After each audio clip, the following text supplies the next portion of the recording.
Before today's episode, let me ask you something. Have you ever found yourself repeating the same patterns over and over again?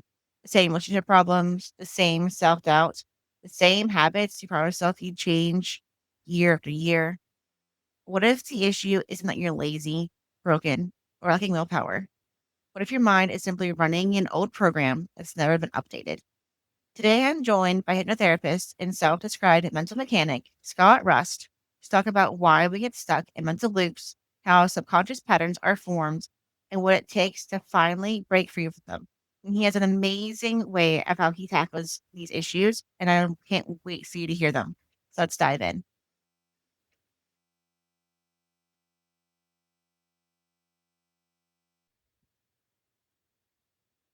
Hi, everyone, and welcome back to the Lunar Counseling Podcast. I'm your host, Kiara Brown, an LPC, ENR certified therapist, certified hypnotherapist, and the owner of Lunar Counseling.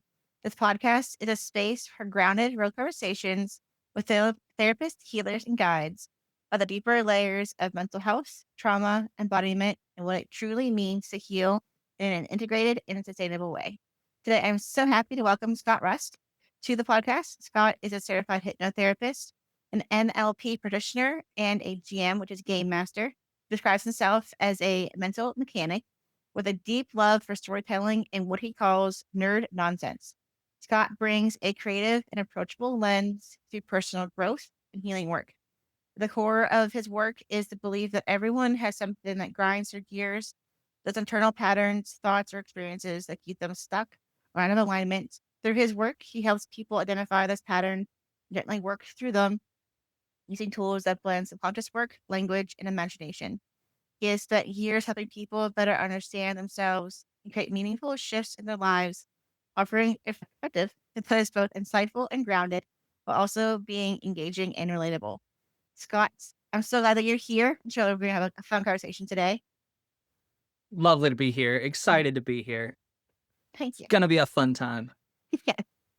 So I'd love to ask everyone what got you into the therapy space. I know you're not like an LPC like I am, but like you're still in the therapy space with doing the hypnotherapy.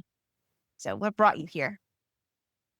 So, two different answers to that question. Because there's the one that's the how did you get into hypnosis question? And then there's the one that's when did you start helping people? And so the hypnosis thing, I was in an ROTC program in my first semester of college. It was a very different time in my life. I did not have all of this.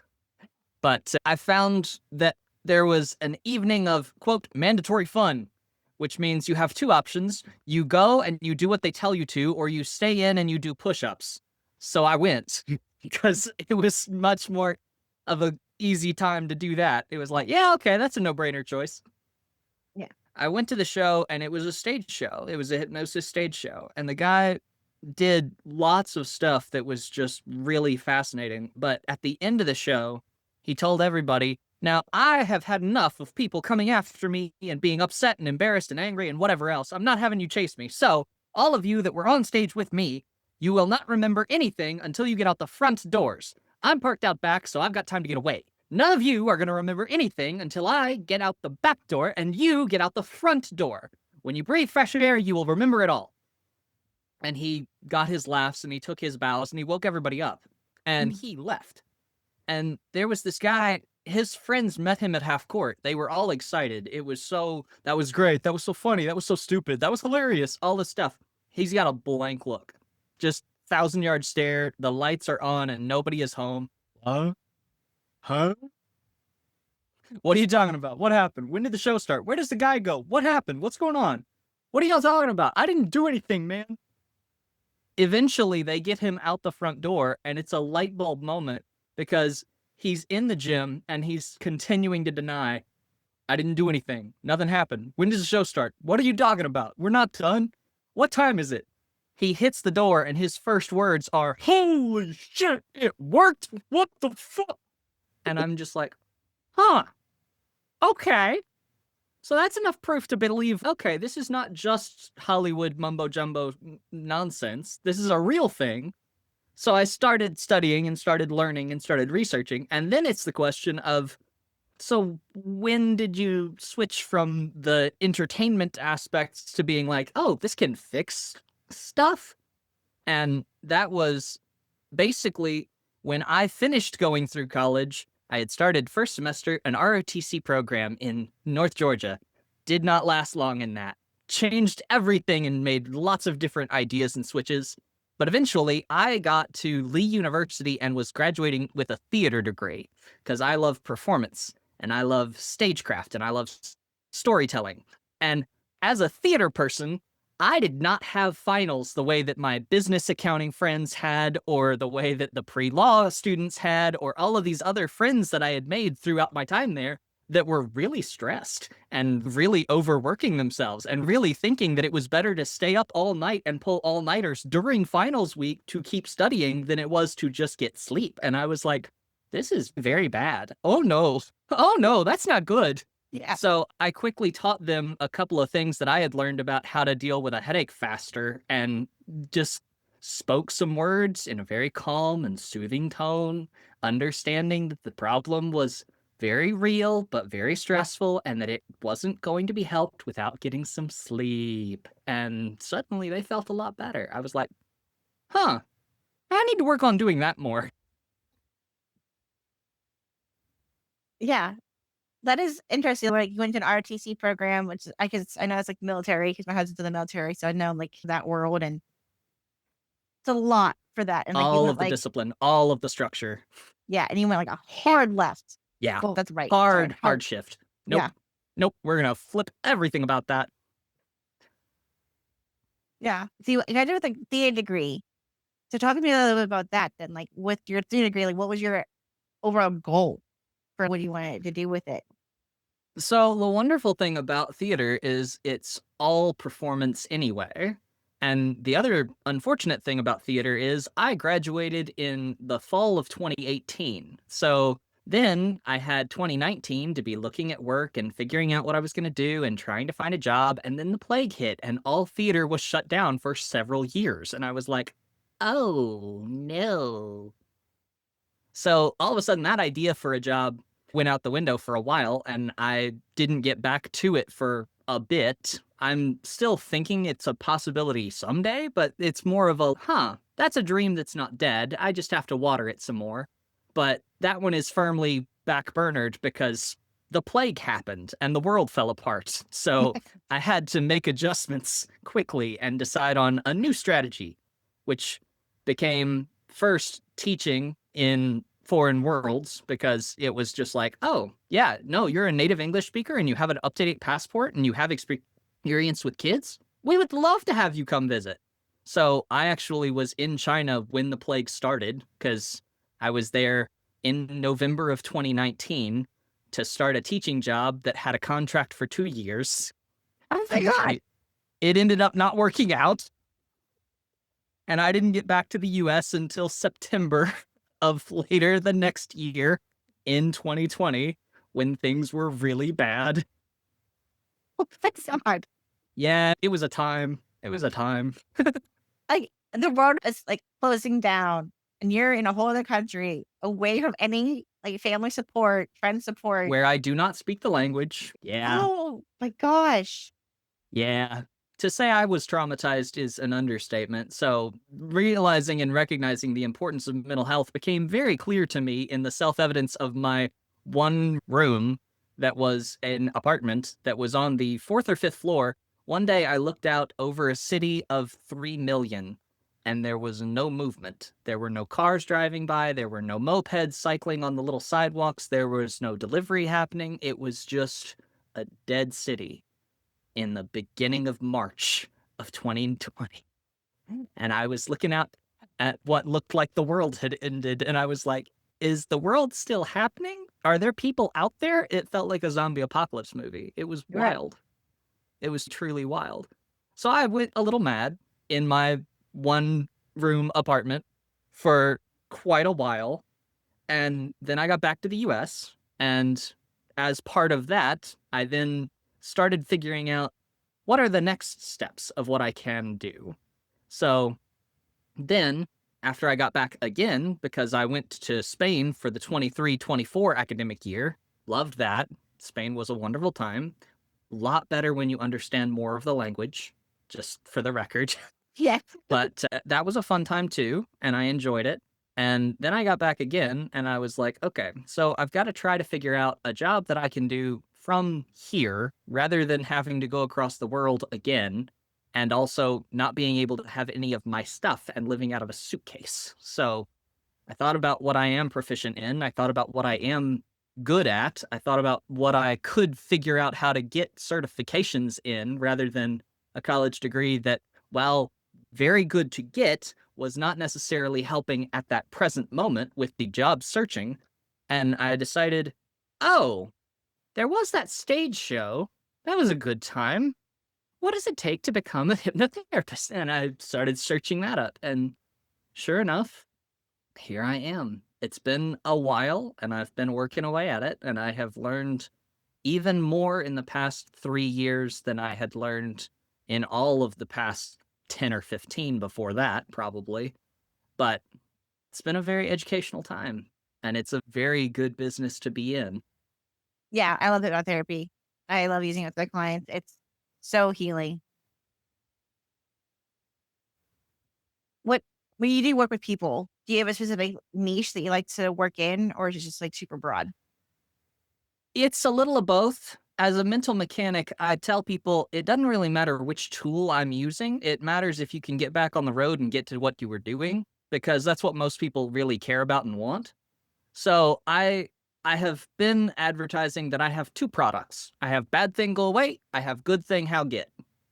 I speak it like a caveman because that makes it real simple. It keeps it real easy. Everybody can understand. What do you do? Bad thing go away.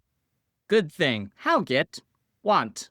Don't has. I'm like, yeah, okay. I can work with both of those things. Whatever it is, however complicated people make it in their own minds, however many levels and layers and all this other stuff, I'm just like, hey, if you've got a bad thing, let's get rid of it.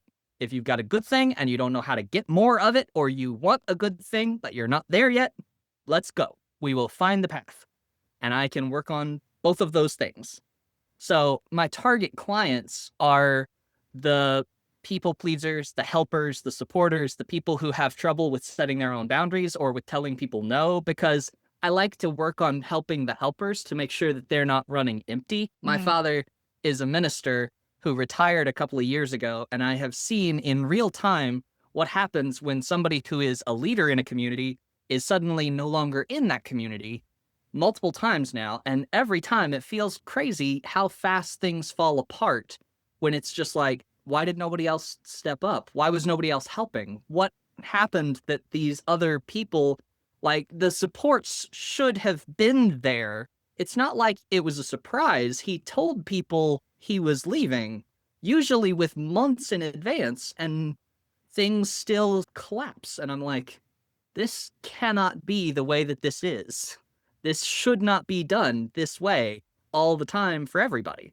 Yeah. So I like to help those people the most that are usually very bad at helping themselves or at accepting help for themselves. Because if I instead frame it very carefully as, hey, if you burn out, everybody else around you will be part of the blast radius when you explode, that tends to help them out quite a lot because they care about little Jimmy or Jane or somebody else, but they're very bad at accepting that they might need help too. It's just, yeah, good job.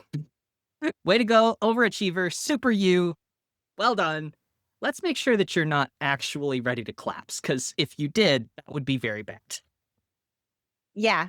Oh my gosh, that's 100% of my client, because a lot of them are people pleasers due to like traumas and all the things. It's listen, like you cannot help people in your life the way you want to if you are running on fumes. And I have some that are like really big car aficionados, and I know nothing about cars or trunk combustions, but I'm like, you can't run a car for forever and live without something breaking down. Same thing with your body. I don't remember the exact quote. I think it was, if you do not make time for maintenance, will make you take the time anyway. It's, oh yeah, when things actually fall apart, you're gonna take a lot longer to fix it and it's gonna be a lot more expensive. Yes. Actually, I said that same similar quote the other day in another episode of where you don't make time for your health now, then you have to make time for your illness on the back end. Yeah. Yeah. Yeah. It's wild how badly people take care of those things that we just take for granted because we think that it's always going to be that way. And it's, oh no. The one greatest inevitability of our lives is change. We need to remember things will not stay the way that they were for very long. Yeah. Change That is is going to come. that is so true because change is a part of life. Like we change every day. We change every year. Like we're not gonna stay 25 forever or whatever age someone is. Like I'm in my 30s. I will not always be in my 30s. I'm gonna be going into my 40s soon. Like it just how it happens. Yep. If I could go back and teach the 18-year-old in me, there are some lessons that would have been very helpful to have learned. But we're not there anymore. So true. So how did you come up with the phrase of the mental mechanic? 'Cause that is so unique. I've like never heard of that term before.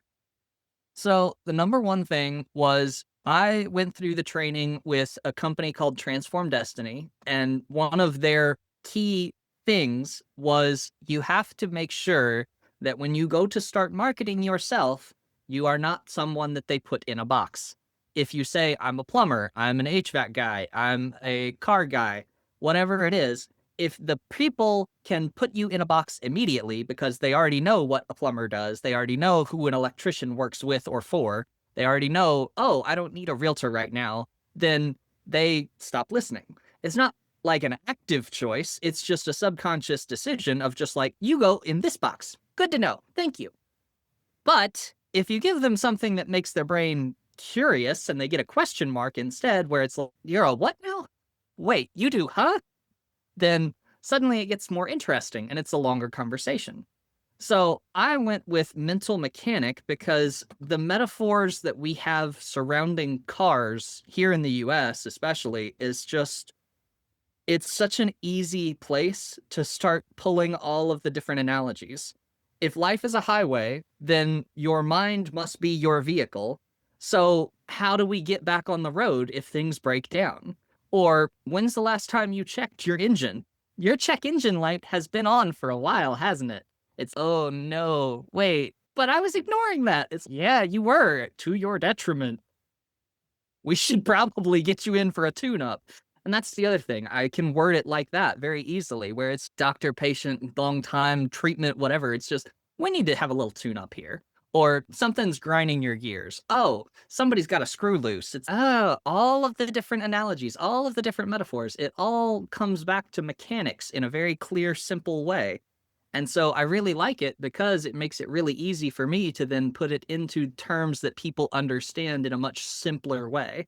I don't have to try to talk about submodalities and this particular point of view or perspective or shifting or all of, people don't want to hear all of the details of all of the jargon that I learned. They want to understand, what's my problem? Can you fix it? Thank you. And that's it. Yeah. That's overwhelmingly it. So I'm just like, oh yeah, you've got some of this and some of that. Or they're able to describe it and they're like, I've got this worry that I'm not good enough, or I've got this stress about this performance test that's going to be coming up in 2 weeks. And I'm like, oh yeah, no, I understand what that is. I don't have to then start talking about it like it's a diagnosis about test anxiety or dealing with people pleasing or whatever else. I'm just like, oh yeah, I know what that is. I can help you with that. Yeah, that is so true. And yeah, you're right. Like a lot of people can definitely understand like those car metaphors really easily. I use a lot of the main metaphor I use is like whenever I'm working with someone is I'm the passenger in their car and they're driving, setting the speed. I'm just holding the map to get them where they want to go. I've used that one before too. It's very helpful to be like, let's be very clear. We're going on a road trip together because wherever you want to get to, that's our destination. That's great. You are driving. We will go as fast as you drive. We will take as long as you take. But you're driving, not me. Yep. I'm not running this car. You're driving. So it's up to you where we're going and how we get there. And I will tell you, you should take a left up here. You should turn this way. Hey, wait, did you see that sign? Oh, the road's closed up ahead. We're going to have to take another route. Things like that. But Yeah. I'm steering only so much in the sense of, here are the directions. Now, if you don't want to go that way, that's fine. You can take longer. You can take any other way that you want. If there's a different path that works out for you as well, that's great. Good for you.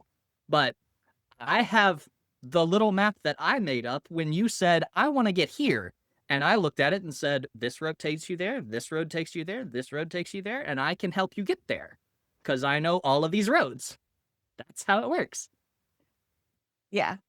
And it is a really good analogy. People really seem to understand that a lot. Because like you said, car metaphors, especially in the US, are very pervasive. And everyone seems to understand them. Like even if you know nothing about cars, like I generally know nothing about cars. I know to get my oil change when the light comes on, and I know how to fix my brakes. I know how to kick Yep. tires. Other than that, nope. Yep. And that's why it's perfect for me. I'm not actually that much of a gearhead either, but just the way that I was able to use it and the language that it then brings with it, I'm just like, that works very well for me.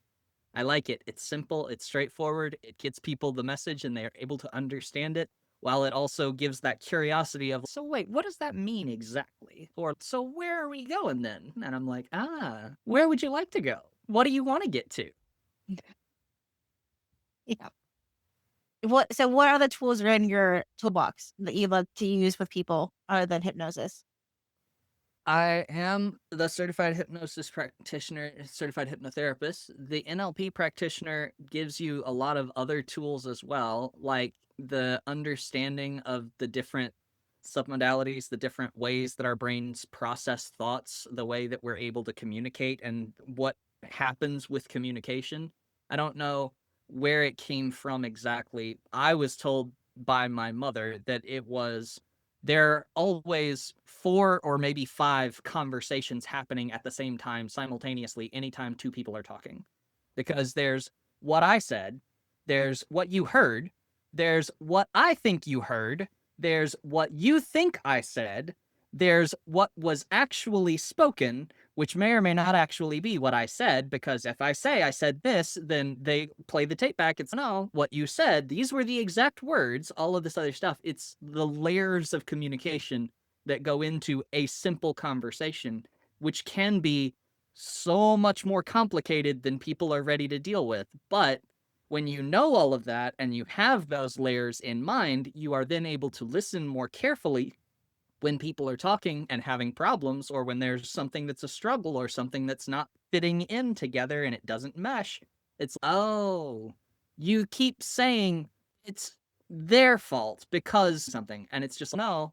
In NLP, the phrase is living at cause versus living at effect. If a Hmm. person is at effect, then it's always something else's fault. It's always something else that caused it. It's just, yeah, you can keep thinking that as long as you want to forever and forever, but it also means that it's a very disempowering belief. It means that it's not on you, it's on them. They decided to do something and then you were affected by it. But that's not great when it comes back around to, so what are you going to do about it? When you switch that instead and you say, I let something happen, or I made this choice, or I did this or that, or whatever else, when you are the one that is taking the action instead, that becomes very powerful. That becomes a huge shift for people to be able to understand, no, either you take the power and you take initiative and you start doing things, or you keep being acted upon and reacting forever. You will either always be on defense or you will start to take on the offense and understand, no, I get to make the call. I'm going to make the choice and I'm going to go. Here's what we're doing. Here's the plan. Let's move. Yeah. That is I love it. I love that phrasing because it is like so simple. It's not like you take back your power. You understand like that you have the choice in how you act and interact with people.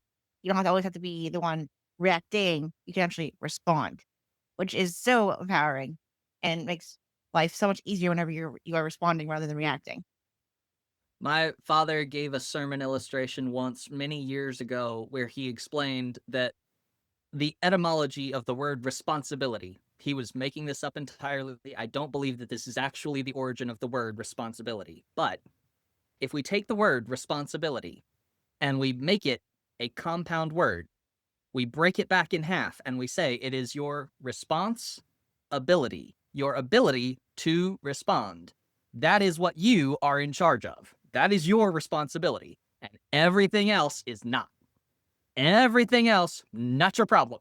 You do not have to do that. You don't have to deal with whatever that was. However they took it, that's up to them. But what you do, what you say, how you take it, your ability to respond is your responsibility. And that's what you're in charge of. That became the central thing of just like, I can teach just that one thing to people, and it will be so much that changes as they start to shift that belief and go into the gear of, no, I'm driving. I get to say where we're going. I get to set the route. I get to go at my speed and say, fourth gear. That's great. Yeah. And that is, I'm totally, that would have been like a really powerful sermon. What, if you don't mind me asking, what denomination was your father a minister in? Presbyterian. Presbyterian? Okay. PC USA. Yeah. I've been to a couple of Presbyterian services before. They've always been interesting.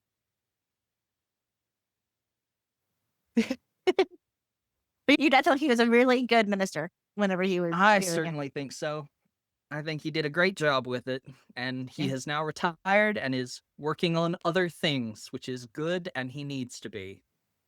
Bless him. Yeah. That is a hard job. Being a minister is a very hard job. Was there ever I was any told early on that I do not have the disposition. I don't have enough patience to deal with dumb people or committees. There are so many things that have to be done in a certain specific, organized, structured way, and I was just like, no, this is not for me. So there's never any pressure for you to take up the mantle from your dad? No, not even a little bit. That is Would have been an good. interesting thought potentially, but I think I'm doing a little bit better just by doing this instead. Yeah. I get out there in front of totally different audiences, and I'm able to talk to people on a totally different level. And Christ does come into it for me, but I don't have to put religion into it for anybody else. That's not part of the work. That's just my background and my perspective. So Right. I'm also able to table it for other folks who have other problems like religious trauma, because I'm able to sit back and say, oh yeah, no, I understand how that goes. I get where you got that from. Don't worry about it. It's okay. We can talk. Yeah. Because there are like some places that are like really healthy and wholesome and loving and all the things that's supposed to be. And there's other places where you're not that at all. And it can, And a few others that are out and out cults where it's just, oh no, you were taught some very bad things. Oh dear. It's time to see if we can help you get out of there. Let's get the course to anywhere else. yes. So we're like much more healing and like wholesome and more loving. Yeah. So just like a random thought that popped into my head. Because you like you are a very energetic and like, happy person. So how much of like your work do you like pull in your theater aspect and kind of make people be a little bit more playful with things? I mentioned GM as one of my little name number letters things because, very specifically, most of what I do is also tied to my game mastery. It's all a game. It's all imagination. It's all perspective. It's all understanding the thinking and then taking a moment from that, taking a break from those specifics, and then zooming out a bit and being like, okay, so what did we need to roll for that? Or what stats do you have that could help you there? Or what skills have you been training in? All of these kinds of things. Is there a way to get advantage on this roll? Because if we're feeling stuck with whatever this problem is, sure, it's backstory, but that doesn't mean that's not going to have some kind of impact going forward in the rest of the campaign. If we're going to play this game, then let's really play the game. Let's figure it out. Let's talk about it. And so I actually encourage people. It's not one of the first things that we do, but early on in the process of working with somebody, if they want to work with me long term or over a extended period, one of the exercises is, all right, I need you to make a character sheet. A what? I need you to draw up and design what your character sheet is for yourself to say, This is the backstory. This is the current stuff. This is where my skills are. This is where I put all the points that I have gotten over the years, because everybody's got their skills. And as long as people don't think about them because they're just already at the level of unconscious competence where they're just like, no, I know how to do that. So everybody knows how to do that. It's not impressive. It's just stop. You have been doing this for 20,000 hours. There are people that have not done it for 2. Know that is mastery, and then back up and see if you can explain how to get there from where you are now. Because if you can, that's good. People would pay you lots of money to teach them that. If you cannot, then that's bad, because you're already there. And you expect other people to know how to do what you do. They can't follow you if you didn't leave any trails behind. If you didn't mark the path, they are lost, and you are upset that they are confused. I get that you're upset, but they can't find the way if you didn't mark the trail. It's not the same. That is freaking amazing, honestly. Like, having someone make a character sheet, like, for themselves, that just sounds so fun.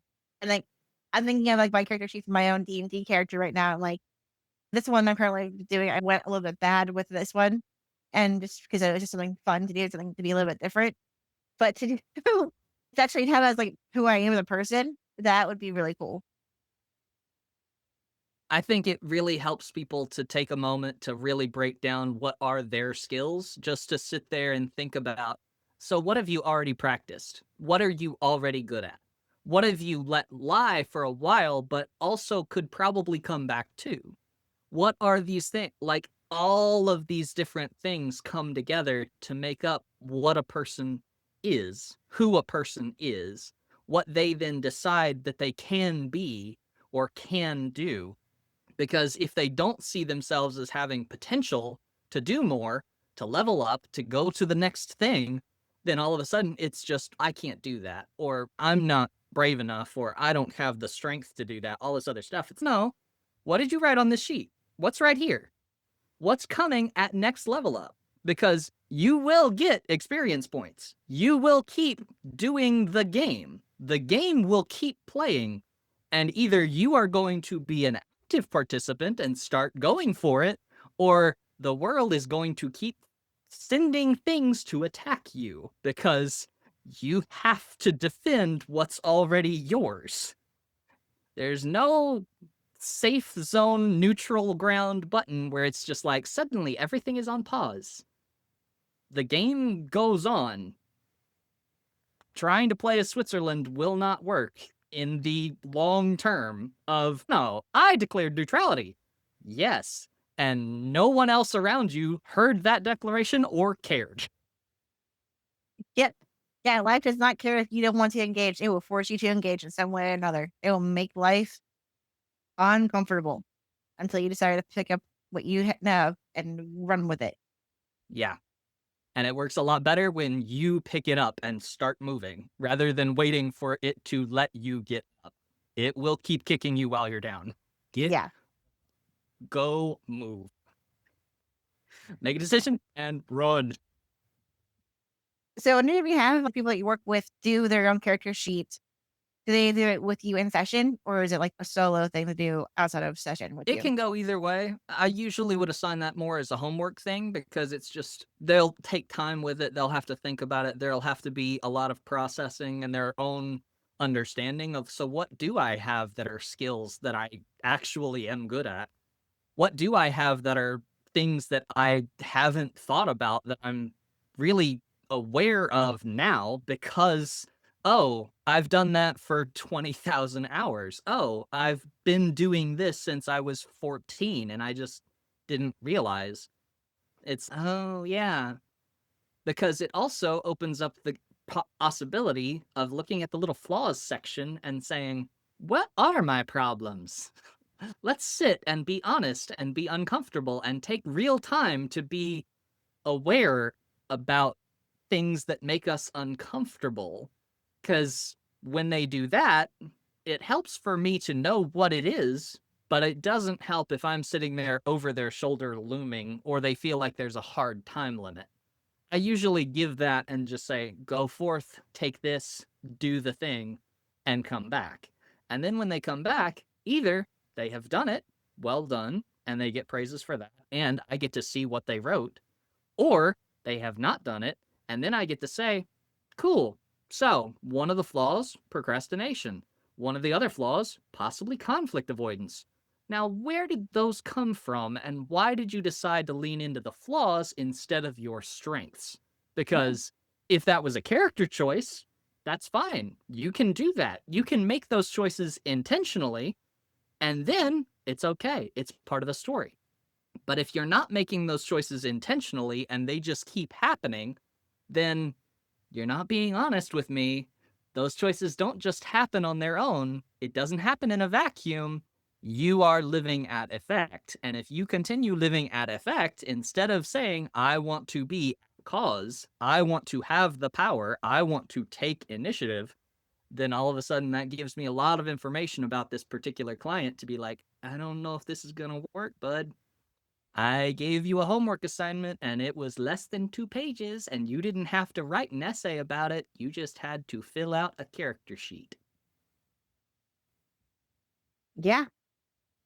Really helps to show how committed a person is to the changes that they claim that they want. That is very true. And like, assuming everything went with you, like straightly cash pay, because you're not with insurances. So like they're forking out a lot of money and they're not dedicated to it, then like it's a waste of their money and your time. Yes. Very correct. Insurances do not cover hypnotherapy the way that they could or should. I was told early in my training that the program suggests that if you were to take insurance, they would generally say that it's worth a total of $25 an hour. And I'm like, no, it's not. So insurance doesn't cover it well and it will not work out for folks. But oops. Yeah. There's a lot of things that I feel like insurance should cover that they don't. That's a whole other conversation. And I am not qualified for that. I am angry about it and can talk about it, but I am not qualified as a professional for it. Yeah.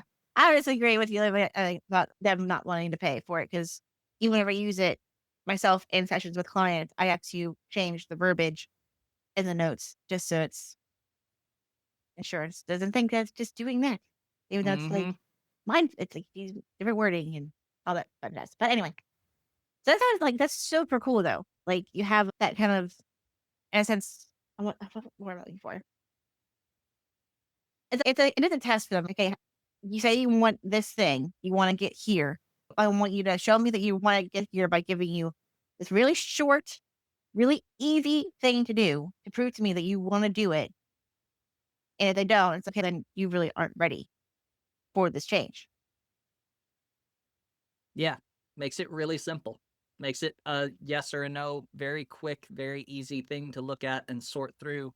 And it helps a lot of people just to take that time to think about it anyway, because there are 3 different versions of the character sheet. There's what I was, backstory. There's what I am, the current moment. And then there's what I want to be, the level 20 version, the warlord, the hero, the whatever it is, where it's, oh, out there, that's where you see this path going? How interesting.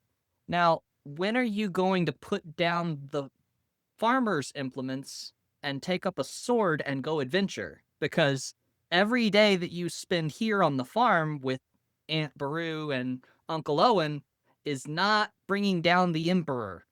You're going to have to go out and do the thing if you want to have this hero's journey. If you're wanting to do more, to be more, to earn that level 20 level of experience, sitting in the starting zone and farming is not going to do it on its own. Sorry to tell you, there's gonna be harder things than rats in the basement. Yeah. I love the Star Wars reference. That was really clever. Also, Luke, famously, at effect, not at cause. It sucks, but that's part of storytelling. For lots Yeah. of them, it's known. They don't want to do it themselves, but something happens and then they are forced to go. They are driven out. All this other stuff. It's Yeah. Yeah, I've seen those movies so many times. My husband is a hardcore Star Wars fan. I don't mind the movies. They're not bad. TV shows and like but the movies are decent. I like the original 4, 5, and 6 more than the prequels personally. I liked the prequels well enough. I think that what they were trying to do was interesting. I can see where people did not like them, but I also read whole Shakespeare plays during car rides with the family. So like I know that I'm not the average when it comes to most people's like media enjoyment. It's yeah, okay, I got a little bit of strange taste here. That's fine. Yeah. What was your favorite Shakespeare play that you read? I still love Hamlet a lot. It's very good. I like sad things. Tragedy is enjoyable to me. But when it's not time for a tragedy, it's time for Much Ado About Nothing because Much Ado is a great comedy. Truly, truly ridiculous, truly very silly, just brilliant. I've seen multiple versions and it is always very fun. Nice. I like Macbeth and The Midsummer's Night's Dream. Ah, good choices. Very good choices. Yeah. Those were really, we had to read those in high school. They were, those were the ones I was like, okay, I can get behind these ones. The other ones I was like, okay, I can leave these ones behind. Not a fan of Romeo and Juliet. Not a fan. I personally have a different interpretation of Romeo and Juliet. I think that Shakespeare was making a satire more so Yeah. than a tragedy, which I think worked very well. And I don't know if people still get it now in the same way. I also remember being 14 and head over heels with my very first love. And yeah, I was definitely stupid, crazy in love, ready to do dumb things. But also, I was 14 and I was not given the same level of freedom or responsibility that other people had. Especially when the play is set. It's, oh no, hold on. Yeah. Whenever it was more normal for teenage girls to get married. Usually the man was older. But yeah. Yeah. Anyway, Yeah. Anyway. Sorry. I know it was a little tangent. I, Yeah, that's awful. folks enjoy a good tangent. Who doesn't like a rabbit track? Yeah. They're always fun. So are you still down in Georgia now? Or are you like, where do you like operate out of the most? I am in East Tennessee, born and raised. Mostly has been my home for many years. And I do most of my work actually online only because the wonderful thing about it is it's done just like this in a Zoom call or a Google Meets or one of the various video platforms where it's just you can call somebody and you can talk. And if I can see you and you can see me, then we can do all kinds of different things with hypnotherapy. Yeah, that's true. Yeah, I love working. I have clients in other states that I love working with because they do it like this. It's a fun And time. you could technically also do people outside of the United States. Oh, You, yes. Depends on time zones. Don't want to have somebody trying to do it from the Philippines when it's right now about to be 2 in the morning for them. But yeah, if they're wanting to, I can do that now and again. yeah. Do you always travel? When like try to even to Spain? Do you speak any other languages fluently to do it in? Me gusta la lengua de español, pero no es una proficiencia para mí que es posible hipnotizar. No. I don't think that I can do it at the level and degree of proficiency that would be needed to do hypnosis in it for any language other than English. I would like to, and maybe someday that will be one of the things that I work on my character sheet a little more. But right at this moment, I don't have the gold for that. Yeah, that is to become fully proficient in another language, especially as an adult. It's a lot of work. But that was a really good Spanish. And I understood very little of it because I like spent a year of Spanish in school. I appreciate you saying it. I will wait and see if the comments agree with you because Yes. I have no idea how that was or wasn't. I'm like, I think that's the word, maybe? I don't know. Yeah. If there's someone that does speak Spanish is listening and they can critique and nicely, please use. I cannot comment. I took French in high school and I am in no way proficient in French. So I'm not even going to try to say Ah, anything in French. Yeah. But Scott, this has been so fun. Before we wrap up, do you have any tips or tricks you'd love to leave people with? I I would say the first thing on the journey for most folks that has been my personal guiding light is to find your watchword. Find the password in your heart, in your soul, in your spirit that resonates with the rest of the universe, that makes you feel like you are on the right path. For me, it is balance, because I think balance is the best thing to strive for in all things, all the time, everywhere. It works across all of the different possibilities of all of the things. Balance. Always balance. For my girlfriend, hers has been freedom. She wants to be able to make any choice, to be free to do whatever she wants to do, to have options, to have opportunities, all freedom. Freedom. Whatever it is, whatever your word is, that you feel it deep in your soul as a calling, something that is, oh, that's the thing. If you had that one thing above all other things, that would bring you deep peace. Figure out what that word is and then go get it. Work on that, and you will be in a much better place than a whole heck of a lot of people that have no idea what gets them out of bed except that they have bills to pay. Because most of us are not driven by the fact that we've got bills to pay. That isn't good enough to just really be living. That's enough to survive, but that's not like I'm living. That's thriving. Yeah. That is awesome advice. I have to think about what my word would be. And what is the best way for people to get in touch with you to work with you? The website is scotticus.com, SCOTTICVS. That's a V, not a U. It's a holdover from a high school nickname. Scotticus.com/FAQ.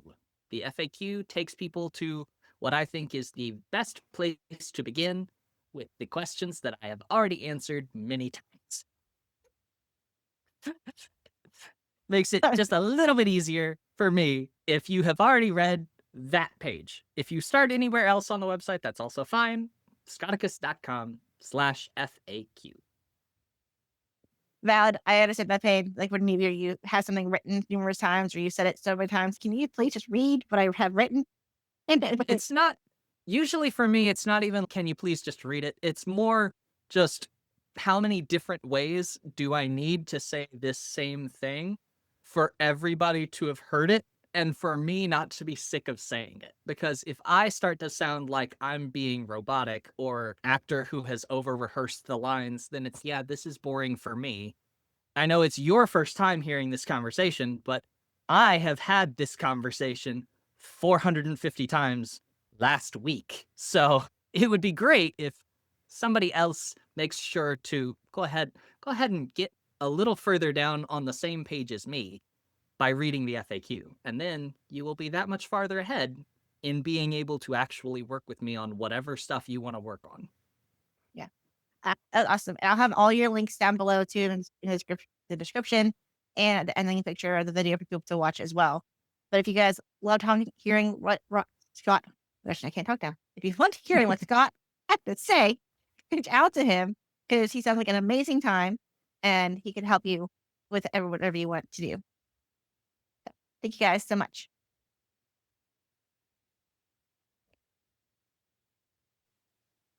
Thank you all for taking your time to listen to today's episode. If today's conversation resonated with you and looking for support on your own healing journey, I'm Kiara Brown, LPC, certified therapist, certified hypnotherapist, and the owner of Lunar Counseling.